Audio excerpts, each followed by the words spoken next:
Darren? I got it. Cabello. Go ahead, Sherry.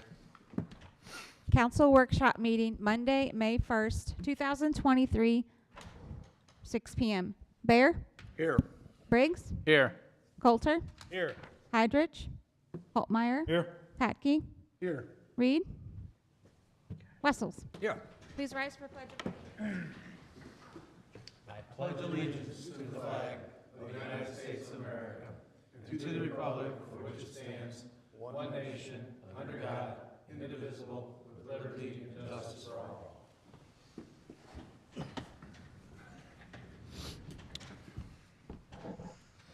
Will all the committee members answer if they have or have not read the minutes of the meeting dated April 3rd, 2023?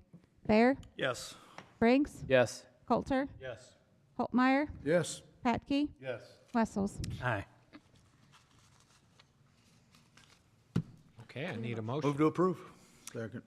Motion by Bear, second by which one of you Holtmeyer. guys? Holtmeyer. All those in favor say aye. Aye. Motion passed. Presentations. Report of department heads, Administration Department, Cooperative Agreement Road Improvement, South Point Road. So within your packet, you've got a letter from myself for this project. We have budgeted this for Phase 2 of the improvements to South Point Road. I think there is also a map, I think, that's attached to that, kind of identifies the area. But mainly, our largest responsibility on this project is paying for the pavement that's up there by Thoroughbred and the northern entrance into Stonecrest. We do have some milling that we're going to be doing along the curb. You can see that in Exhibit B. But essentially, this is, Washington Special Road District will be doing this project, and we'll be contributing with them for that. Our total for the cost share, this is at the estimate until we get the bids in. So just keep that in mind, is about $118,250, but we do have $150,000 budgeted. So, Sorry, Darren, I was on the council page. Now I'm pulling up the workshop one, but the map yeah. shows milling where, We're milling along the curb and gutter, the portions that we have, I think we're, if I'm checking this out, I think we're splitting that. Let me see, milling, yes. They've got some that they're paying for. We are paying for the milling that's along the curb and gutter. Thank you, Sal. Everything you see in red is our responsibility. The yellow portion is what we're gonna mill on the west side of South Point Road by the curb and gutter. Oh, okay. And then the rest of it is all, everything in blue is what the Washington Special Road District is. Because I thought our share was a little bit larger than actually just a fourth of the whole thing, but if we're doing that also, that We're doing that also because we required the curb and gutter at the time, so we're paying for the milling. Go ahead. so it's going to be all curb and gutter like it is Yes. up to now. This is basically in front of Stonecrest, Yes. out to correct. the water tower. Absolutely. And it's Yep. going to be curb and gutter like it was there, cost share like it was the last time. Yes. Okay, sorry, There's- I didn't It's get- a little, well, I say like the last time, Exhibit B breaks it down. So Oh, right. check that out because it's not exactly like it was last time. We got a little bit of a difference between the area that we're covering. They wanted to do this on the last, when they did the last round of improvements, but with the asphalt going up, they only had so much budgeted, so they just broke it out in 2 phases. And then the duplexes that are along there, doesn't affect that at all. They'll just be driveways in with the curb there. Correct. Like we did on the other houses. Okay. Yep. All right, thanks. Make a motion, move it on. Motion by Holtmeyer. Second by Coulter. Any further discussions about this, you guys? Questions? Okay, let's vote. All those in favor say aye. Aye. Opposed? Motion passes. Community and Economic Development Department, Mobile Food Vendor Code Amendment. Yes, so on your agenda at the 7 o'clock meeting is a proposed code amendment for our, what's right now is deemed the food truck ordinance. In 2018, we tried to actually be proactive and adopt a food truck ordinance. We started getting a couple calls, and then before we were trying to play catch-up, we wrote regulations, and staff actually pulled some other cities and came up with a vending district map. We have had a handful of businesses take advantage of that. Most of them have used the Riverfront Park, if they've ever used it. But over the last few months, actually, specifically, I've had two businesses reach out who wanted to do either a trailer or an actual hot dog cart, a more traditional cart. And in our current regulations, I consulted with Mark Piontek. Our current regulations were very clear that it had to be a licensed motor vehicle, and so that wouldn't qualify. And the only way around that was they'd have to get a special use permit designated on the area. We'd have to lease it out like we did with that hot dog cart back in 2012 in front of Draft Room Otis Campbell's. Staff talked about it internally, and really the intent of the code was to allow either or, as long as they're following the same regulations. So the proposal tonight would not actually change any of the regulations. It wouldn't. They would still have to follow the same rules, still have to be in the vending districts that I attached to this letter. It just changes the definition from licensed motor vehicle to the mobile food vendor, and then it has a definition for either a trailer or a cart. So. Sal, I noticed on the cart, it says in there that they have to leave, if they're on the sidewalk, they have to leave at least 4 feet open, but, so I'm assuming that for the most part, the carts also would be in the street? Probably. I mean, unless it's a section, I mean, there's probably in front of the train station. That sidewalk's a little bit wider there. They may be able to do it, but yeah, I mean, that would have to be implemented and regulated as needed if we see it's an issue. And tell them, hey, you have to move this. And luckily with a cart, that should be pretty easy. But yeah, it's kind of the same thing. If they want to be on a on-street parking stall, they could just utilize it just like a food truck. We created this in 2018 knowing there was going to be some caveats at some point, and this Yeah. definitely fits that and definitely fits the call to make the change for it. to We include have that. 3 that have filed the annual, that redo it every year, and then we have a couple that come in and do the quarterly. But these would be the next 2 that we've gotten questions about. I think maybe it's a little bit less of an investment, but still gives them an opportunity to offer services, so don't see a reason not to. And again, with the, they still have to be 200 feet away from a restaurant, and if they want to go, say, the last time we had a hot dog cart was in front of, at the time, Otis Campbell's, they could still speak with that owner and get written approval for them to be within 200 feet. Otherwise, they have to be 200 feet away. I was surprised we'd had it this week because I thought we'd made it for that hot dog cart at that time where that guy could do that there. That was very specific for that use, Okay. that time. When the hot dog man did that, like Sal's referring to, we did that, that council at that time did a lease with him at the exact, saying, here's your location. Oh, yeah, and that's we right. did. And he So had to this, submit this was to handle That was on the city everybody. parking lot, and we did that directly. You're right. yeah. Yep. Other discussion? Motion to send it on, guys. So moved. I'll second that. Motion by Patke, second by Briggs. Further discussion? All those in favor say aye. Aye. Okay. Doug, if you don't, Sal, Yes. I know it's a little cumbersome in the writing, but I definitely appreciate the fact that it's red and crossed off, and then as you read through it, It was so easy to read. right. So thank you. No, that was, Sherry and Mark did that, so I shouldn't. Okay, sorry, not Sal. Sherry, thanks. But I said something when I got it, I was like, that is much easier for me to. You should know better. My letter can be shorter, I don't have to explain so much. So, It's just hard when you're trying to look back and forth of Yep. what's been changed and what hasn't. That Gotcha. was so easy to look at. Makes good sense. Thank you. Thank you, guys. Okay. Professional services agreement, Pottery Road intersection. All right, yes, the second item I have is for the design of the Pottery Road and Don Avenue intersection, actually the redesign and reconstruction of that intersection. If you remember, when we, about 2 months ago, a month and a half ago, we passed a development agreement for Don Avenue to go from basically Pottery Road all the way down to High Street, and as the city's responsibility of that development agreement is for the reconstruction of this intersection, and this contract is to actually design that intersection. And Civil Design, Inc. is actually, they are the civil design company that was hired by the apartment complex and already had the tie-in grades. And so this was actually a contract John had negotiated prior to him leaving, and so we're just completing that so that we can move forward. The contract is for $37,795, but in our 2022-2023 budget, we have $200,000 for this project. So still leaves, that was included in the cost estimate, that 200,000. So, again, it's this portion you see here on the screen in red.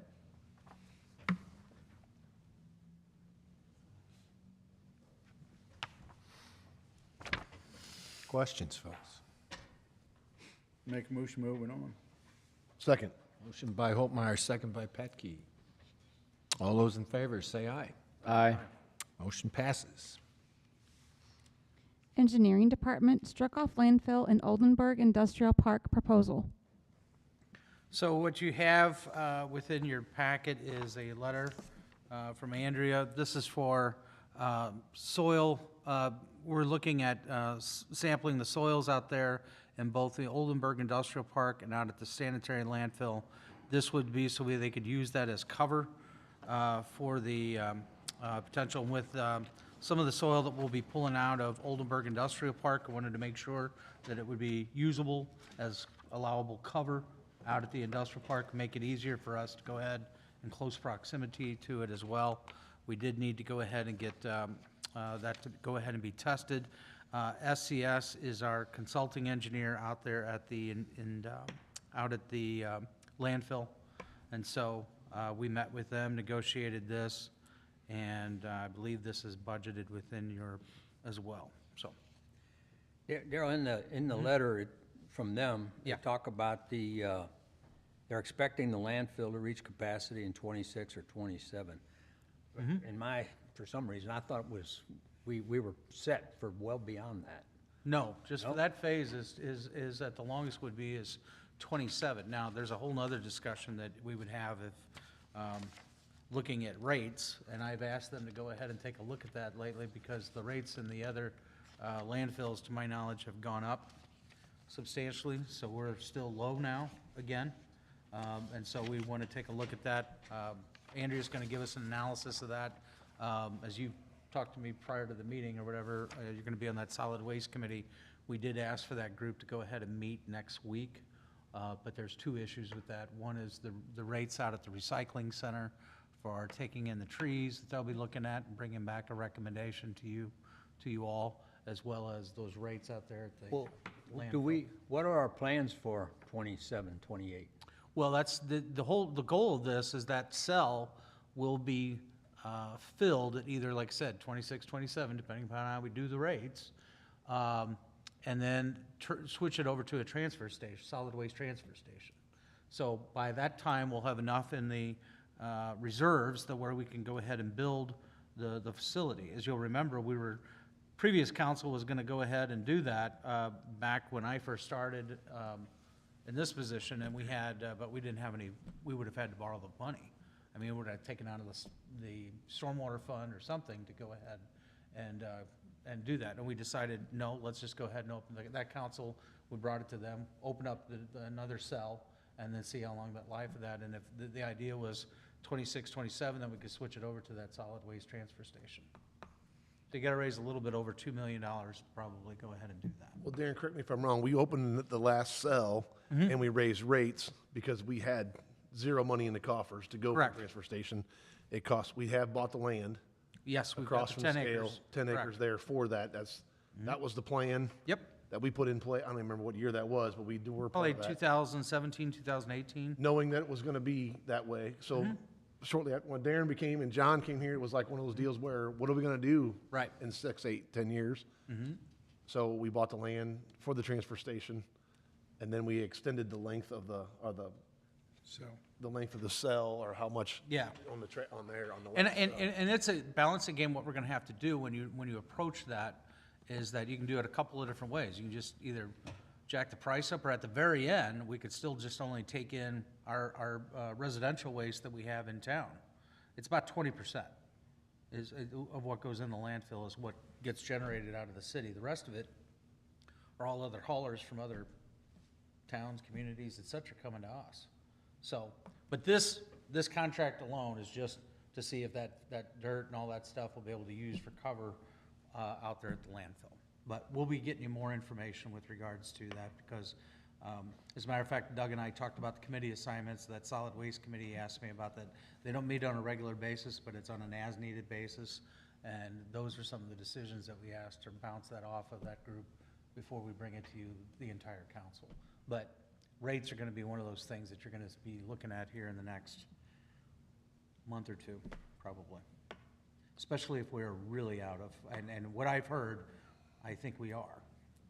So my concern is we need to go ahead and adjust those rates, otherwise. Just that daily thing's gonna tipping be- rates, you're saying, we're that far Yes, out? yeah. But I wanna wait till Andrea gets us all the numbers, but initially was the concern. And the goal was, and Mark, just to reiterate a little bit more, was to keep rates, tipping rates to be, like I said, for the residents here, of course, that was before we went to a trash company also, but it was in order to keep the cost down for our residents here and have that plan for later, that we raise tipping costs to generate the funds to pay for the transfer station, instead of going out for another, 50 acres somewhere, or whatever it might be for a landfill, the transfer station. Because Joe knows this, it's like every other week we got another soil testing, and it was another, the money was outrageous. It always was. So the transfer station made the most sense. Well, I think the biggest concern you have to have for the city is the reserves that we have to keep in place to cover the cost of it even after you close it. It's that post-closure liability that you have, which is what keeps those cells, that's what makes it, the transfer station becomes much more of a lucrative operation. You don't have to do that. So, But we're gonna need to make money on the transfer station to pay for the closing and keep the closing of the landfill and all those even others, after. we are gonna have to operate at that. That's why, it is not just a service for the community for us to have a landfill. It truly has to keep as a business and as an enterprise fund and operated as such. And so I know that you guys probably received some calls or comments with regards to when we had to prorate the fees recently or whatever, but just keep in mind that operation, we have to go ahead and make money to go ahead and keep that, and as well as, because the general public usually is not aware of the fact of, like I said, that post-closure liability that the city has. So you have to have those funds in place, and it's, like I said, that's where a lot of people don't realize that. And we're pretty cheap at $30 for, That's another fee that's gonna be taken a look at. yeah. So we either have 30, and basically what they were doing when they were prorating is anything on a trailer, they just try to guess, because they didn't know exactly what all, sometimes they couldn't tell what all was in there. But if you had a pickup truck, then it was like, then they treat it like less than a ton, and it was $30. So,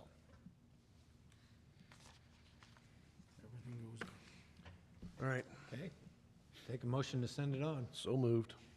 Motion by Patke, second by Hopmeyer. All those in favor say aye. Aye. Motion passes. Parks Department Pool Contract Budget Amendment.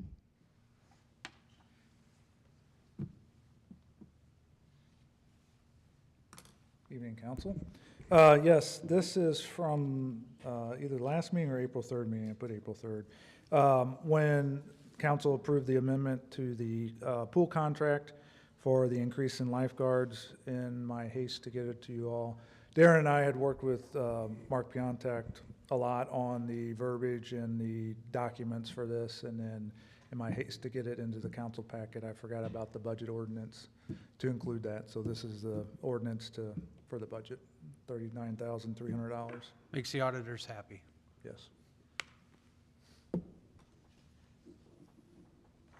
Questions or discussion? So when we approve, I get park board meeting and this meeting mixed up too, Wayne, sorry, but we approved that it was gonna be an increase.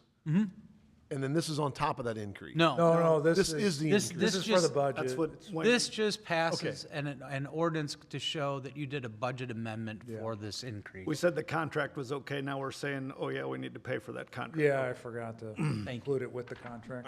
Sorry. That's all right, I just, because Yeah. Al and I talked about it today, I'm like, did we do this already As soon once, as- or are we doing this on top? So, okay, thank you. Cool. And I'll move to send that on if somebody Second. has any other. Okay, motion by Bear, second by Patke. All those in favor say aye. Aye. Thank you. Thank you, guys. Motion passes. Police Department Motorcycle Headgear Code Amendment.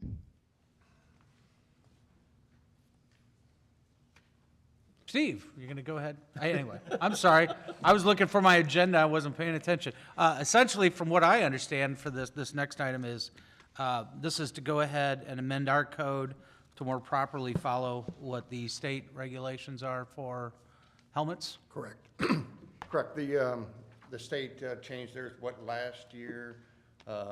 And this is just to mimic their law that, so a motorcyclist doesn't have to be riding on Highway 47 to enter the city limits and put a helmet on at this point. So that's basically what it is. It's just, it's the exact same state law, and Mark is catching up to that on the city ordinance. You know, I don't, if we have to do this, I guess we have to, I don't know how that works because the state says it. To me, it does, the whole thing doesn't make it like, okay, so a 26-year-old can take his helmet off, but a 25-year-old has to leave it on. It doesn't make sense to me, And to me, if the whole concept is for some form of safety, and, if it's not required for some reason, I guess Piontech would have to answer that because the state says that.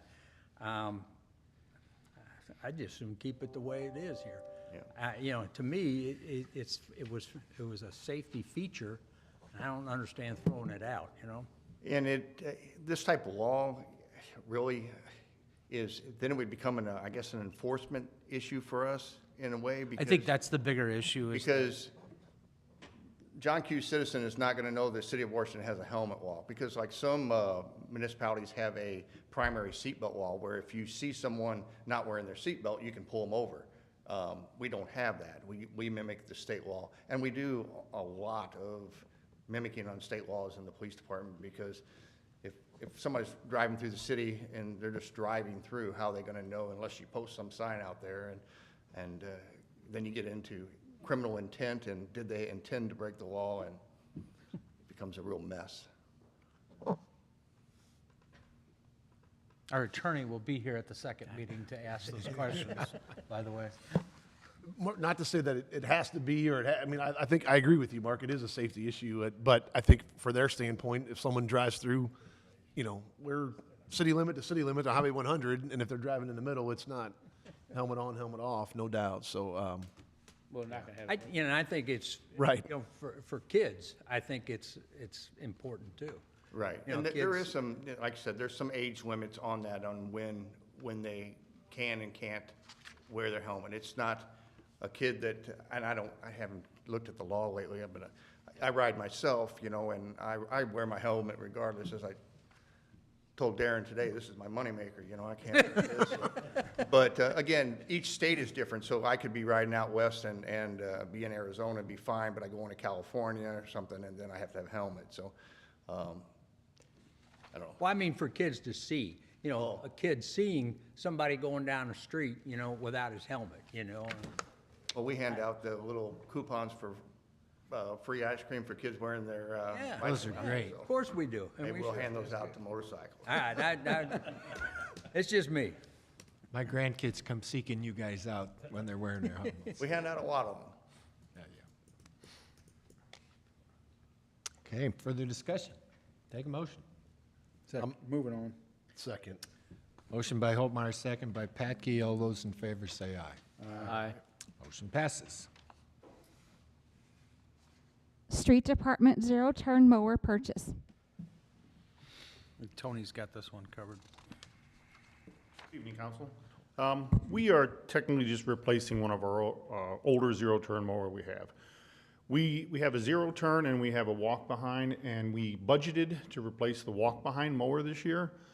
Unfortunately, the walk-behind took a tumble last year, and we had to spend $1,500 doing some repairs on it. So since both mowers are the same age, we're just swapping them around. We're going to replace the zero-turn this year and hang on to the walk-behind for another year. We did go out for bid on this. We got a John Deere, we got a Kubota, and we got a Exmark. The current one we have is an Exmark. The operators love it, they know how to use it, they know where all the controls are, and they're very happy with the service and the support that we get from Hillerman's. So in the bidding, the Kubota came in $145 cheaper. But based on the fact of continuity of the same equipment, same operators, and our local vendor, we're still gonna choose the Exmark from the Hillerman's.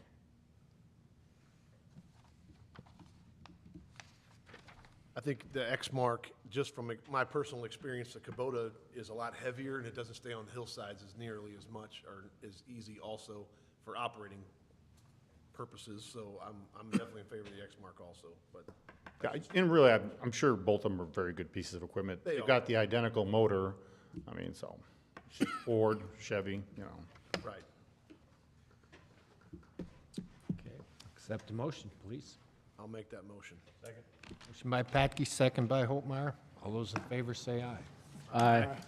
Passes. What do you do with the old mower? Mike? We're gonna sell it. You'll sell it on Purple Wave or? Yep. Okay. I spoke to them last week when they were here. They said, yeah, we'll come down and sell that for you. Tony, Done that on lawnmowers before? I'm sorry? Have they done that for our lawnmowers before, or is that a? This is the first one I've sold for. Have you put one on, Wayne? Okay. So it probably is the first one. Okay. Didn't know how that worked. Tony, I was wondering if that was your mother who sent that letter to the editor that we got. Was asked. No, you have good weeks, and then lightning strikes the land, and you have bad weeks. So That was very nice and well deserved. it's hit and miss. So, thank you. That's funny. All right, no executive session. Correct? Whoa. Goodness. I'll make a motion to adjourn. Motion by Bear to adjourn. Second by Coulter. All those in favor say aye. Oh, yeah. All right, we're adjourned. Look at that, Mike, you do exist. Twice. He got the correct one this time. Every now and then.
degree for under $11K in less than a year. Get started at University of Phoenix. It's time to head out in your neighborhood. Oh, those look yummy. All right, John and Margie, where are you? What are you eating? And, have one for me. Absolutely, yeah. We're just trying to distract you with the baked goods this morning.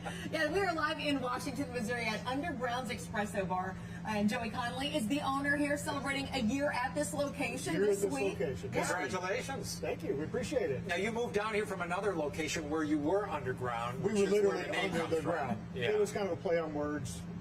One of my friends was like, oh, yeah, it could just be undergrounds, like coffee Grounds. There you It go. just kind of stuck. Absolutely. Makes sense. That's it. Yeah, you're right along the river, a perfect location, It and you is. have regulars who come in every day. Oh, yeah. Every day we have some of the same people. And then we do have St. Louis people that come in, even through the week. You know, Come in one of our and see us. slogans is we're waking up your day, but you really do wake up Washington, Missouri. You get Oh, yeah. people fully caffeinated. That's our job. And tell the story how you went around, and you still do it, where you check out all the beans in the bi-state area. So my wife and I, when we were first coming up with this idea, we went from Herman all the way to the east side, on the other side of the east side of St. Louis. Just checking out every coffee shop we could find. Just trying out every bean. We found one we liked, and the place we were at wouldn't give up the name of the roaster. So it took us 6 months to track down that roaster. Gotcha. It did. It took us 6 months. You're set now, though. We are You have set. lots of baked goods made We do. fresh here. We do. Cookies. Tell us what else you have. We always have eclairs. We have cinnamon roll cheesecake. We have Mostess cupcakes today. Usually we have muffins. If somebody wants to come in and grab a muffin, Yeah. the little guys or little girls. Always have gooey butter cake. It is St. Louis. It is, If you don't have gooey butter absolutely. cake, you don't need to be in business. So our pastry case is normally full. Usually when it's Saturday afternoon about 1 Right. o'clock, there's nothing left. We noticed a guy came in with a little dog. So Yeah. dogs can come in. As long as they're on a leash Yeah. and they're well behaved, they're not trying to eat or cook. And then you made me a puppy chow coffee. Well, you're going to make it, right? I'm gonna make it again let's because it's- Come back here for a minute because you're going to make this. All right. And I also want to show the coffee flights because this is really awesome, something that you do here. So we've done this I for love this almost idea. over 2 years now. Mhm. It was something my wife saw at a place in Texas, and we were like one of the first two in St. Louis to do it, and it kind of took off. Yeah. The most we ever made in one day at our own location was 55 flights. Oh my goodness. That's a lot. And today you got the bourbon doodle, turtle, honey lavender, and dulce de leche. Yep. So what happens Yummy. if somebody comes in and drinks all 4 of these? Then they're going to run back home. They'll be the wide-eyed They're guy gonna on run Main back Street. home. Yeah. All right, John, we're going to get you started on becoming a barista. Oh my gosh, thank Joey's you. going to train you. Oh. All right, what drink are you making? The puppy chow I drink? think we're going to make a puppy chow. Okay, what's do in it. it? So puppy chow has got white espresso, Okay. which is kind of new on the market. It's roasted super low temperature for a longer time. That's why it's white. It's before the first crack of the beans. It smells like peanut butter, and you're going to smell it here in a minute when we pull the shot. And it tastes like peanut butter, right. even when you drink it. So that's why we mixed it up and made it a puppy chow. I'm going to be making that while Timmy Zell talks. Okay, very good. Yeah, let's send things over to Tim. Also live in your neighborhood in Wash Mode this morning at the Iron Spike, Tim. Tim's getting railroaded. I'm in the right place to do so, Perks. We are hanging out at the Iron Spike Train Museum. We're in the front room. This is what they call the tip of the iceberg. Lots of trains here, but you haven't seen anything yet. We're taking you to the back room. That's coming up. It's Fox 2 News in the morning. We're in your neighborhood, Washington, Missouri. Good morning.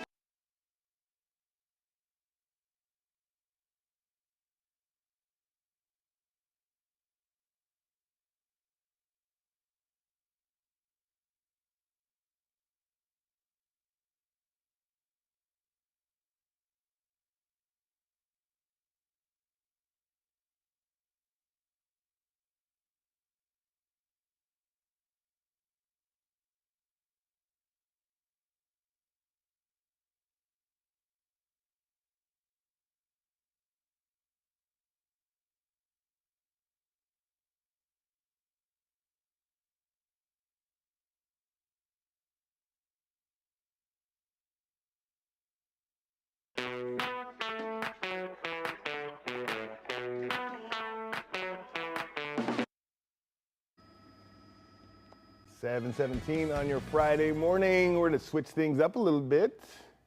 This is Washington, Missouri, where we are in your neighborhood. Beautiful Rivertown right Yeah. there. Look at that. Makes you want to get out on the patio and maybe have a sandwich or a coffee. Because John's been knocking them coffees back this morning. Yeah, guys, good morning to you. We are live in your neighborhood, Washington, Missouri, having a great time here this morning. Yeah, it is a quaint river town, and at first glance, you might just think that there's actually so much more to this town. It's chock full of history. Lots of history. In fact, on the other side of the river, before Washington was here, you had Daniel Boone's followers. They built a ferry that carried people across the river to this point, and this is when Washington, Missouri was actually founded. There were German Americans came here, 12 Catholic families in 1833, and being next to the river made it an ideal place for a settlement. But it was not until 1869 when Henry Tibby and his son Anton put Washington, Missouri on the map with their corncob pipe business, which is still in operation today. Customers included Mark Twain, General Douglas MacArthur, Robin Williams even used one in the movie Popeye. How about that? And Timmy's going to be there live in our 9 a.m. hour. Excellent. Yes, so we'll be learning more about that. We'll see them museum. being made. Yes. It's a factory, yes. As well as so many other things here. You mentioned some of the history. We're going to get a little bit more from the mayor who is joining us this morning. Good morning to you. Thank you for being with us. We mentioned you're a 7th generation Washingtonian, so you have stuck around here. Why? Well, it's a great place to raise kids. We have always loved the community. My family has always been a part of the community, and it's just a great place to be.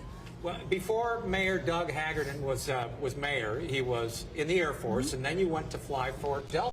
That's correct. And eventually, you had automatic retirement at age 65. That's And you correct. thought, what am I going to do next? That's correct. How does this compare to being an airline pilot? Oh, gosh. Totally different. Yeah.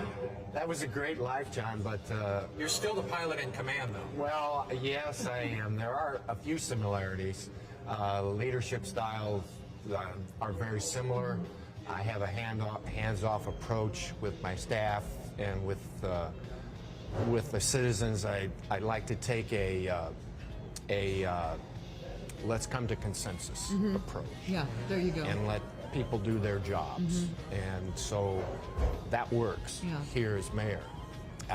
Mostly because our citizens are just wonderful here.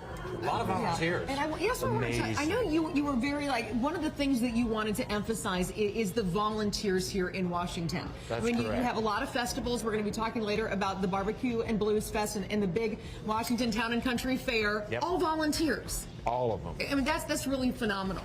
And even our volunteers at the fair, they have to pay to get in. Wow.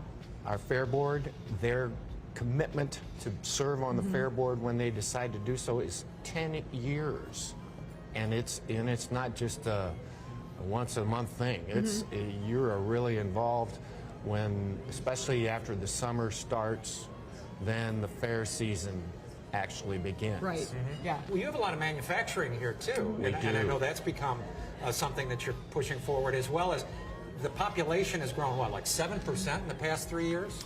I don't know if we're going that fast, That fast, John. okay. I think it's closer to 3%, and for myself and a majority of the citizens that I've talked to, they're okay with 3%. That's Yeah. that's You manageable. don't want to see too much. That's the No, question, we yeah. do How not. quick do you want to grow? And you still want to remain a smaller, quaint town. That's correct. Yeah. The number, anywhere from 2 to 3%. Any more than that, then we start to have issues of infrastructure. Yeah. You know, we can't build it quick enough, not because we can't afford it. Our books are really good money-wise, because that's the way we're tight-fisted Germans. But the availability of stuff, any stuff, as you all well know, is just not there. Well, Mayor, thank you so much for joining us. And I don't know what would happen to Washington, Missouri if Timmy Zell moved here. You might have some issues. I don't know. He's on the caboose. I know that this morning. Yeah. He's over at the Iron Spike. Tim? Can't go? Do this to clear out stuck poop fast. Fiber helps you poop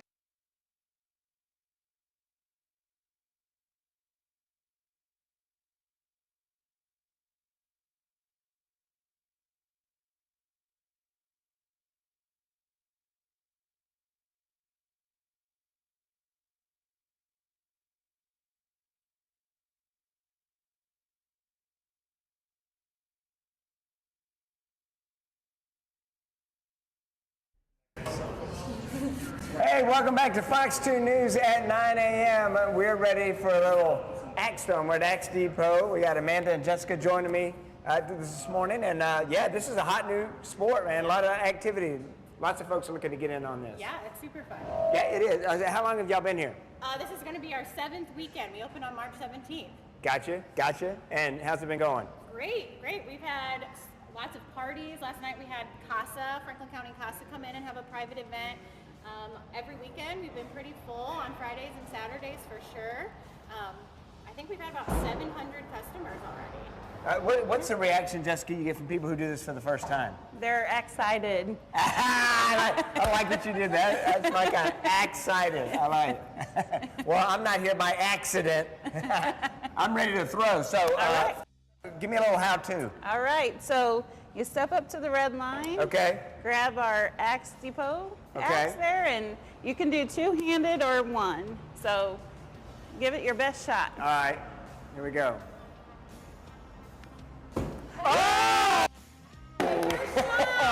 And you have a bullseye, so you have to sign the side. Wow. Look at that. I really don't need to throw again, do I? No, you're already up. You're up there. Let me just go ahead and sign here. Yeah. Look at that. First try. Perfect. There we go. Awesome. About that. Yeah. So people come in here, it gets pretty competitive, I'm guessing. Yes. We have some regulars, and then we have those that are just wanting to try it out for the first time and give it a shot. And they learn. We have different games too, so they're excited. Well, I've kind of set the mark, and now that I have, I got to get Nat. Come on in here, man. Come on. Let's see if anybody. Oh, I should have got my picture taken. Where's my? There you go. Yeah. There you go. All right, let's let somebody else give it a try. I wouldn't have let anyone else give it a try if I hadn't got the bullseye, right? Here we go. Oh, man. Close. All right. So Very close. You'll have to come back and try again. Yeah. One of the really cool things we think about our facility is a lot of the bullseyes are painted on. We have projected target. So it's kind of like bowling where it keeps track of your score. That really makes it a lot more competitive. It's really cool. Yeah, and you can change up the game a little bit with the different things you project on there, right? Just changes everything. Yeah, we have the zombie one, Candy Crush, Duck Hunt, and Tic-Tac-Toe. What's the age? 12 and up. 12 and up? Yes. There you go. Hey, come on, check it out. It's the Axe Depot right here in Washington, Missouri. Maybe I should try it back. No, not a good idea. We'll keep it safe. Hey, we got more coming up. Washington, Missouri. Check us out. It's Fox 2 News, 9 a.m. Do I really got want to do this. this again?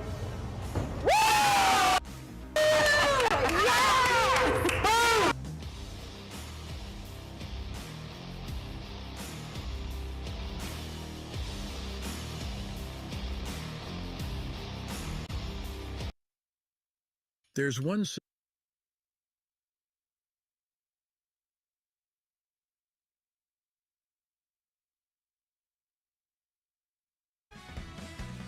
Welcome back, everybody. We are live in your neighborhood, Washington, Missouri. And look over there, it's Andy Orlando. Hey, Andy. How you doing? Fantastic. And I see Andy's Produce #3 is busy today. Yes, it's really busy. It's that time of year. Tell us a little history of how you became Produce #3. Well, so we have a store in Union, we have a store in House Springs, and we just got an opportunity to come in the building and make it all happen, and we wanted to be out here in Washington, so. You've got everything here. Yes, we do. We got from every local tomato to all kinds of local flowers and everything else, and Mother's Day coming up. We're your one-stop shop. I notice you have these, somebody carved these giant morels. Yes. That is very, very clever. Who does that for you? That's our Mennonite buddy, and he does a really, really good job. He does all kinds of different, that's his plane down there too with the little thing here. All that stuff, so. What is your busiest day of the week? Oh, probably Saturday. Saturday is probably one of our busiest days where you look up and all of a sudden there's 100 people here, so. Yeah, and it's hard to say what is the biggest seller, but I'm going to guess it would be the flowers. Yes. Well, I'll tell you what, our produce is, we're Andy's Produce, so we have a That's lot true. of produce all the time, so. Yeah. Yes. And this dates back to Produce Row with the family over the years? Yes, down in St. Louis? my grandpa did it, my dad did it, my uncles all did it, my sisters and brothers all do it now, so. That is fantastic. Well, this is Andy Orlando at Andy's Produce number 3. You can't miss them. Actually, all you have to do is use your nose. You'll smell some of the flowers. It smells fantastic. And before we go, we need to point out your daughter. Oh yeah, there she is up there. She's watering up there. That's Cheryl. Hey, Cheryl, you're doing a great job. Keep it going. Yes. Those plants need a lot of water. Yes, they do. Yeah. Thanks, Andy, for showing us around here in Washington, Missouri. It's great being in your neighborhood. Well, thank you very much. Thanks for coming to our neighborhood. My pleasure. Back to you guys.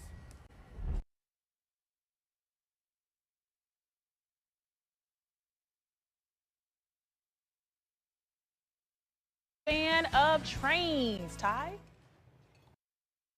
Are you asking me directly or I'm our asking audience? the audience, I'm asking you. I don't know. Tim Ezel has a stop you might have to make on your next trip to Washington. It involves trains. Good morning, Tim. Hey, good morning, Ty. Good morning, Blair. That's right. We are here in Washington, Missouri at the Iron Spike Train Museum, and Claire Saucier, husband Don Burhans, joining us. And this has been a passion project of theirs, both the museum and this caboose. Let's talk about this caboose. This is actually a converted boxcar, correct? That's correct. It was built in Springfield, Missouri for the Frisco Railway, and it's a converted boxcar, so it's larger than many of the average cabooses. And Don, you don't see cabooses anymore. They don't... No, they took them off because the railroad wanted to cut down the cost, so they took the brakeman and the caboose off, and now they just have the conductor and the engineer. And I don't believe the conductor's on there anymore because electronics took over the conductor's job. So it's just the engineer. But the caboose was a standard vehicle on trains from the beginning of time to the late 70s. Yeah. So you'll see them, okay, accordingly in museums and sitting in parks and sitting in little townships. As you come in, there'll be decoration there. They're things that once was. And But, y'all are hoping to restore the inside as well. The outside looks amazing. The outside is nearly complete, and the inside is this summer's project. And all support. It's all volunteers that do the work. We have had volunteers that have scraped rust and Wherever your business needs to show up, Vistaprint can print it, like on windows, or on cups, or on paper, obviously. And you know what? Pretty much everywhere else. Discover the printabilities at Vistaprint.com. All right, thank you so much, Amelia. Well, did you know you can take the train from Kirkwood all the way to Washington, Missouri? That would be a fun trip, huh, Ty? All the way from Kirkwood to Washington, huh? Yeah. Who would have thought? Now, when you get to Washington, there are more trains waiting just for you. Tim Ezel knows what we're talking about. Tim, good morning. Hey, good morning, guys. That's right. We're at the Iron Spike Train Museum right here in Washington, Missouri. Don Burnhans joining us, as well as his wife, Claire Saucier. Good to see y'all. I got it right? You got it right. Yeah. And yeah, we showed you the front room. Look at where we are now. I mean, wow. It is amazing. Did you get that reaction when people come back here for the first time? always. As they come through the door, it's the oh my gosh moment. It really is. It is. How many trains back here? Somewhere between 25 and 30. And 40 maybe sometimes when we get them running. And you talk about a passion project. That's really what this is. This And is, yes. Don, you wanted this to be... This was a dream I had. Yeah. Many years ago, I wanted to give something back. And we started downtown Washington, and that did not work, so we had to find a place. One of my board members was William Strotman, and he had a Toyota dealership, and he was building a new dealership. So he offered me this building. This is a lease purchase, okay? All right. And it's 10,000 square feet of trains back here. I love it. I love it. It is amazing. And so much attention to detail here. I mean, Yes. that's the deal. This is an artistic work here. It's real life in every little scene that you check out. There's real life. There's road workers. There's families going on vacation. This is all Midwest scenery. And on the other side of the room, we have from the Mississippi to the Rocky Mountains. And this is telling the history of trains. I mean, this isn't just model trains. This is telling the history of trains and our country. Yeah, no doubt And our about it. country, yes. We do a lot of history education here. And it's a great opportunity for kids to learn. If they want to volunteer, they can learn public speaking, how to talk comfortably to strangers and tell stories. It could be creative writing, it could be art. There's so many different things here. Take a moment and think about this. If you flew a helicopter for a number of years and you walk into this museum, when you walk in this museum, you don't only see the trains from the view that we give you, but you also see everything else is incorporated in railroads. It's the industries, it's the housing, the sections of homes, okay, the buildings, okay, everything that you would see if you flew over. What if you could do SEO smarter and faster? With Wix, you can edit your meta tags page by page or all in one go. Modify your Emporium over at Renewal by Anderson. Live in your neighborhood, Washington, and this is Main Street here, and there's a lot of changes coming your way. Chad Greifey is behind many of those changes. He's the owner and manager of the Alley and also River Siren Hotel. Good morning. Good morning. Thank you so much. Absolutely. So what do you have planned? Oh, we have so much going on right here, and this is just the beginning of everything that we're going to be doing here in Washington. This is the Alley. Across the street, we are under construction. As you can see, it is definitely a big mess right now, but hopefully sometime in 2023, we're going to be having a large 20,000 square foot family arena where we're going to be doing live entertainment, a big amphitheater, duck pin bowling, which is just like regular bowling but smaller, pool tables, dart boards, all sorts of really great interactive things for kids, as well as a huge arcade. So we had this opportunity. This shop came open. It's only about 1,700 square foot. So we got about 7 or 8 arcade games, the VR arena, which is really, really cool. Chance to do some escape rooms, some zombie experiences, and just a chance to kind of get our feet wet and what we're going to be doing across the street. So some really cool stuff. We're actually going to be here for the next couple of weeks. Then we're going to be moving 2 doors down to this really big space where we're going to get more arcade games, get our food trucks inside, just more of a chance to get that experience of running this really big entertainment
be right next to that. How you doing?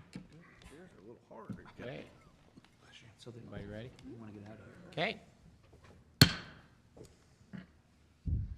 Regular meeting of Washington, Missouri City Council, Monday, May 1st, 2023, 7 p.m. Bear? Here. Briggs? Here. Coulter? Here. Heidrich? Holtmeyer? Here. Patke? Here. Reed? Wessels? Here. Please rise for pledge of allegiance. I pledge allegiance to the flag of the United States of America and to the republic for which it stands, one nation, under God, indivisible, with liberty and justice for all.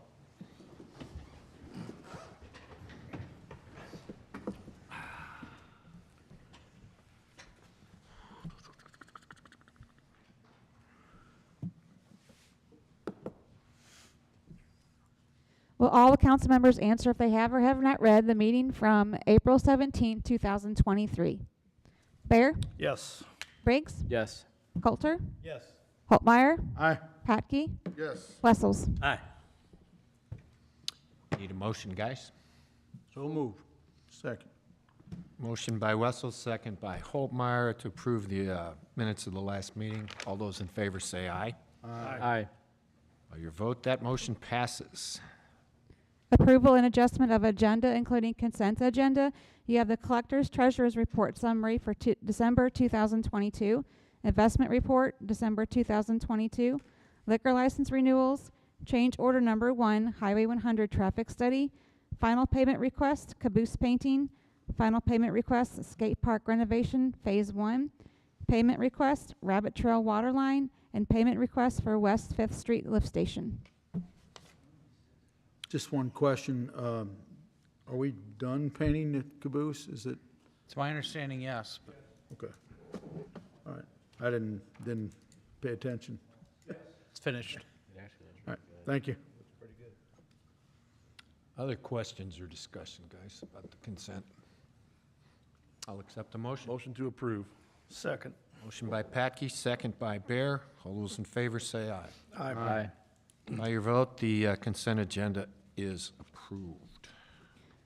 Priority items, election of Board of Health. Well, I'll make a motion. I know why we have to do it, because we made a little error in the last meeting, and we have two guys from this one, so I'll make a motion to get off of it. and move Mr. Holtmeyer and Mr. Patke and Mr. Wessels and Mr. Reed be put on that board. Sounds good. That's a motion. The second by Who's second? Coulter. Coulter. Any discussions, guys? Okay. All those in favor say aye. Aye. Motion passes. That was Nay. Quitter. It was easy until you said that. Quitter. Just listen to me last meeting. Would have been fine. Mayor's presentations, appointments, and reappointments. Proclamation, Historic Preservation Month. Let me get a drink of water first. Okay.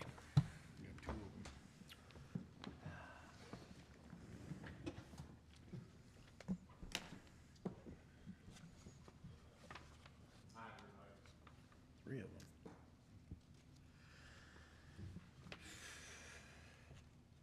Sherry, who's accepting for? Carolyn Witt. Carolyn. All right.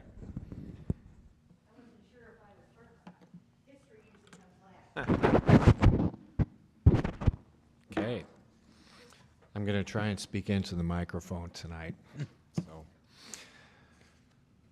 Okay, Mayor's Proclamation, City of Washington, Missouri, Historic Preservation Month of May 2023.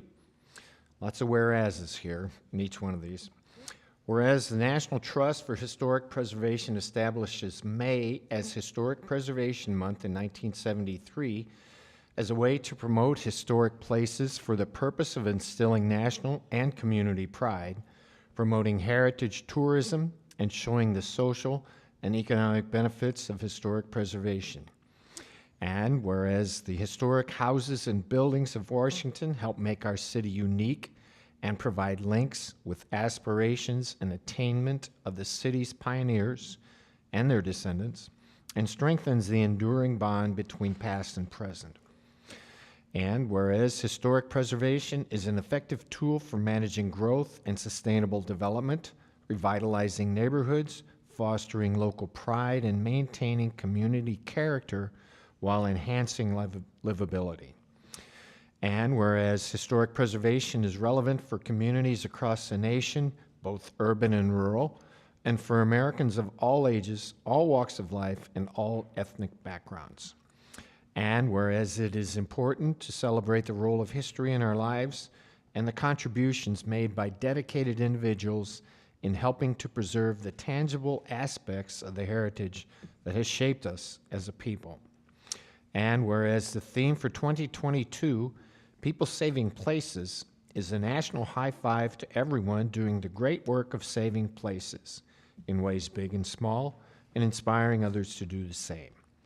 Now, therefore, I, James D. Hagedorn, Mayor of Washington, do hereby proclaim May 23 to be Historic Preservation Month in the city of Washington, Missouri, and call upon the people of Washington to join their fellow citizens across the United States in recognizing and participating in this special observance. Thanks, Carolyn, for all you do.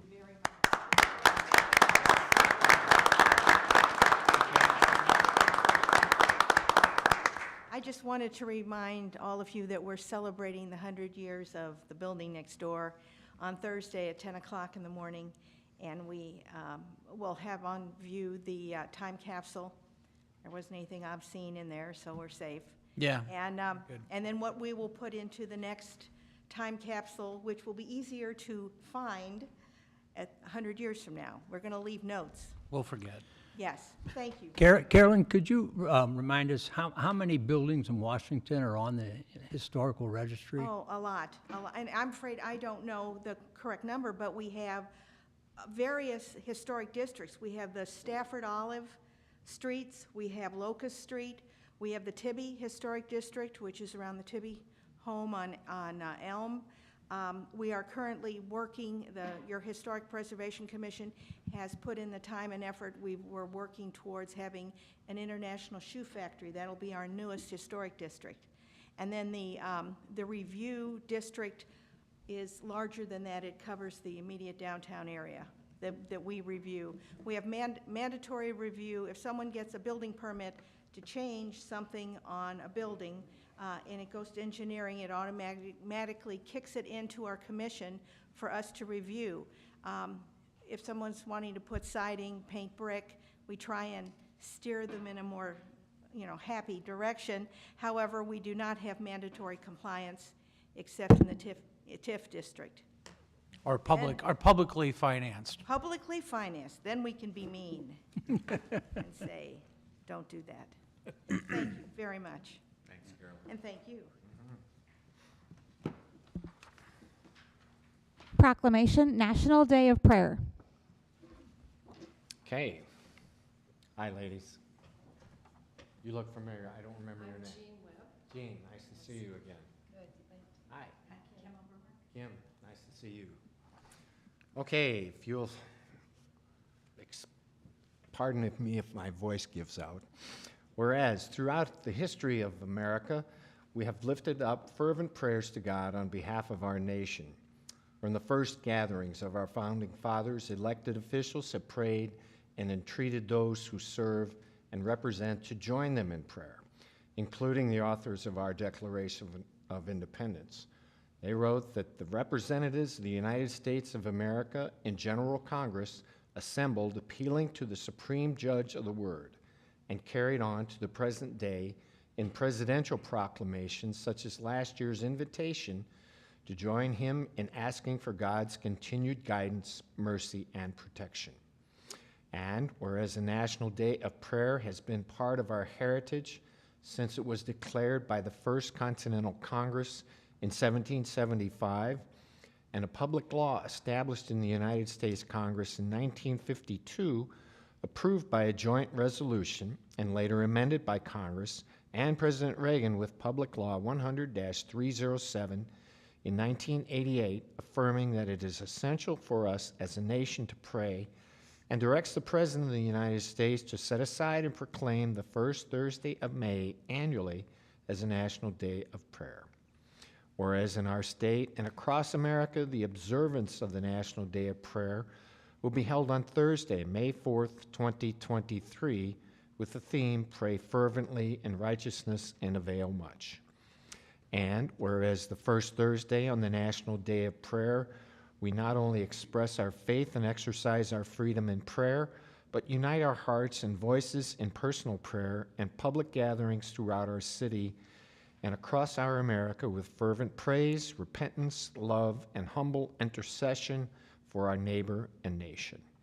Now, therefore, I, James D. Hagedorn, Mayor of the City of Washington, do hereby proclaim May 4th, 2023 as a day of prayer throughout the City of Washington, and I commend this observance to all our citizens. It's kind of prophetic. That's also our 100th anniversary. Yes, I was going to mention. Yes.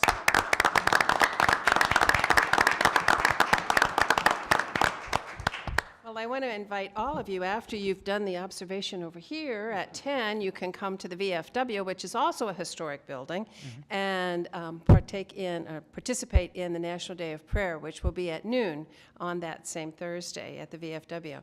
I just wanted to thank you, Mayor, for issuing this proclamation.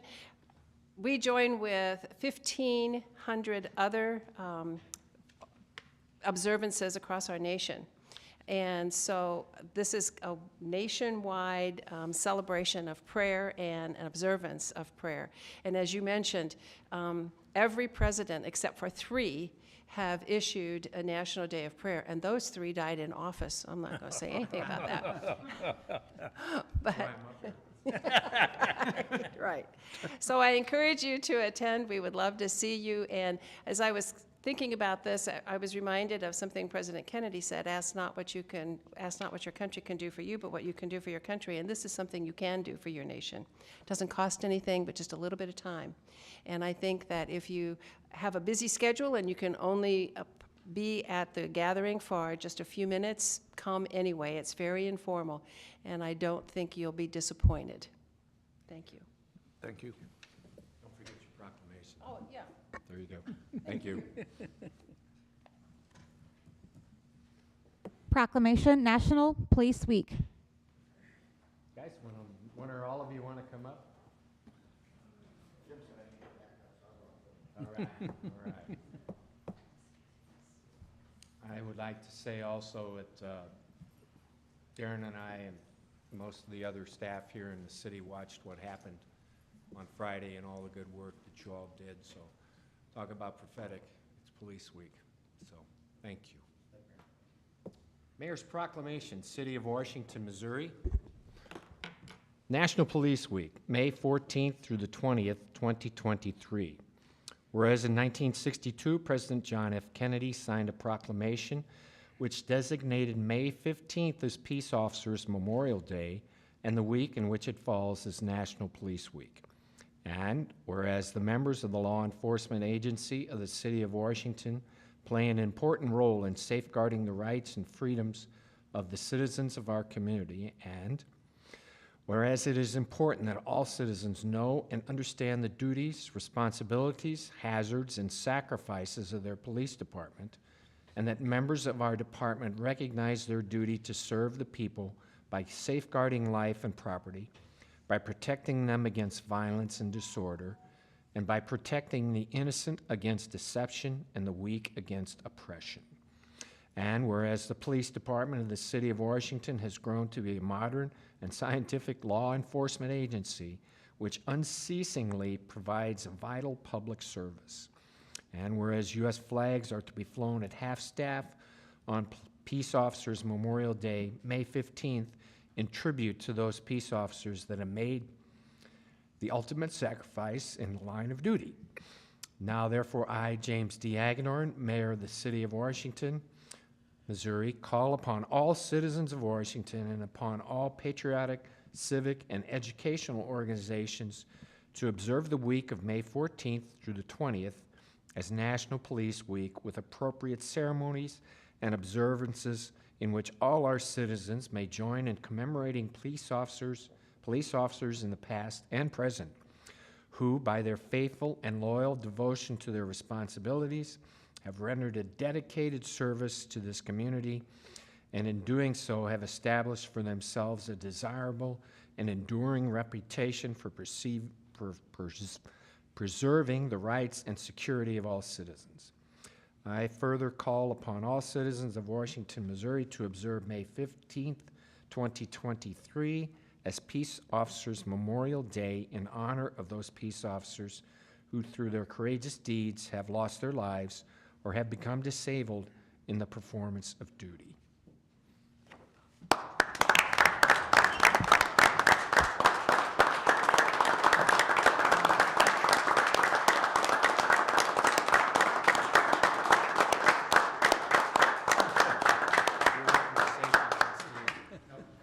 Thank you, Mayor.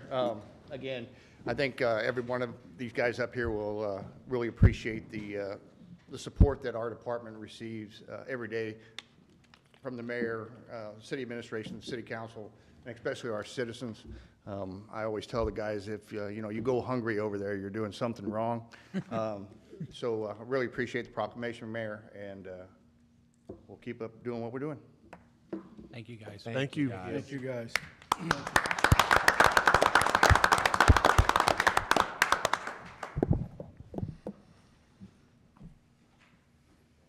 2023 Council Committee Liaison Assignments. Shall I read these off? You don't have to read them off. Just see Motion to approve. There you go. Second. Motion by Patke, second by Bear. There you go. All those in favor say aye. Aye. Thank you, guys. Board of Adjustment appointment. Samantha Cerruti Wacker, I don't think Sam's here tonight, is she? No. No. She was gracious enough when I asked her to make room for Rocco, who is also here tonight. And so Samantha's, she's really talented. We want to keep her around. So I've asked her if she would mind being an alternate on the Board of Adjustment, which doesn't meet so often. I know P&Z meets it once a month or so, and it requires a lot of homework. So with that, thank you, Samantha. I'll call her again. Let me introduce Rocco Gonzalez, you guys. They need to vote on this Oh, they first. do. They Pardon me. need to vote Pardon on me, this. Rocco. I'm a little premature. Move we approve Samantha Wacker. Okay. I'll second it. Motion by Wessels, second by Briggs to approve Samantha moving to Board of Adjustment. All those in favor say aye. Aye. Thank you, guys.